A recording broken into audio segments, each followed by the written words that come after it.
ईश्वर प्राप्त होते हैं समर्पण भाव से।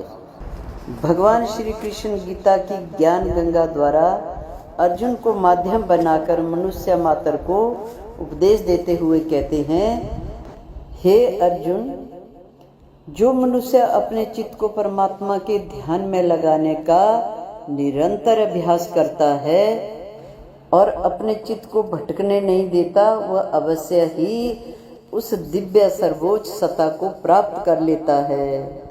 अतः यह प्रयास होना चाहिए कि हम अपने चित्त को परम पुरुष परमात्मा को की शरण में पूर्ण रूप से समर्पित कर सकें। इसके लिए हम निरंतर अभ्यास द्वारा अपने चित्त को योग युक्त करते हुए उस परम सत्ता का ध्यान करते रहें।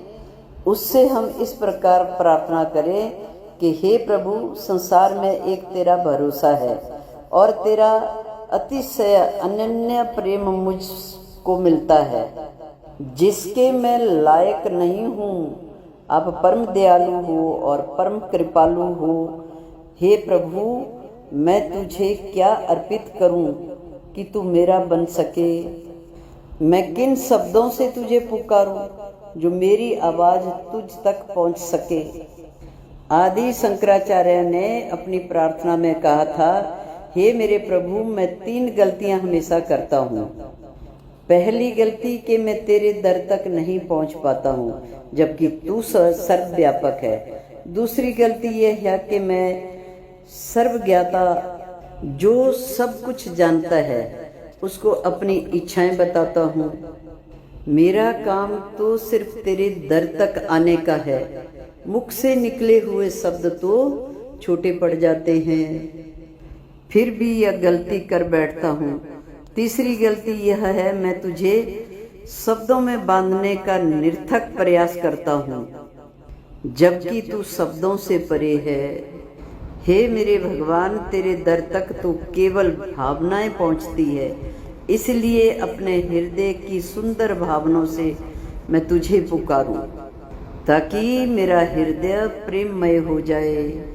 मुझे यह अनुभूति हो कि मेरा देव मेरे सन्मुख खड़ा है और मैं चरण बंदन कर रहा हूँ। जब हमारा ध्यान ईश्वर के प्रति ऐसे लग जाएगा जैसे सूरजमुखी फूल सूरज की तरफ को खड़ा रहता है, सूर्य को निहारते निहारते उसका रंग भी सूर्य की तरह चमकने लगता है और उसकी पंखुड़ियां भी सूर्य के समान प्रतीत होने लगती है।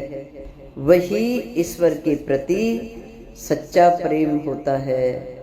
अपने हृदय में अतिशय अनन्य प्रेम का भाव लेकर भक्ति में बैठकर देखिए।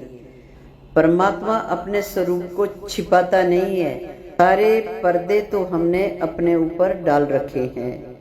हमें परमात्मा से ज्यादा उसकी चीजों से प्यार है। भगवान के बंदे तो सभी हैं। वे लोग भी हैं जो संसार की चीजें त्याग कर संसार को बनाने वाले का ध्यान करते हैं। वह लोग भी हैं जो सारा दिन बैठकर भगवान का बंधन करते हैं, लेकिन बंधन में स्वार्थ है। उसमें लोग संसार की चीजें मांगते हैं। कुछ लोग व्रत भी रखते हैं, लेकिन मन में कामनाएं होती हैं शत्रुओं का विनाश करने की, इलेक्शन जीतने की या फ्लैट फैक्ट्री की। मन में स्वार्थ के भाव जागृत होते हैं। परमात्मा के प्रति समर्पण की भावना नहीं होती। लोगों का संसार की चीजों में ध्यान ज्यादा रहता है। अगर उनका ध्यान ईश्वर के प्रति पूर्ण समर्पित हो जाए तो उसे प्राप्त करने में ज्यादा समय नहीं लगता। याद रखना।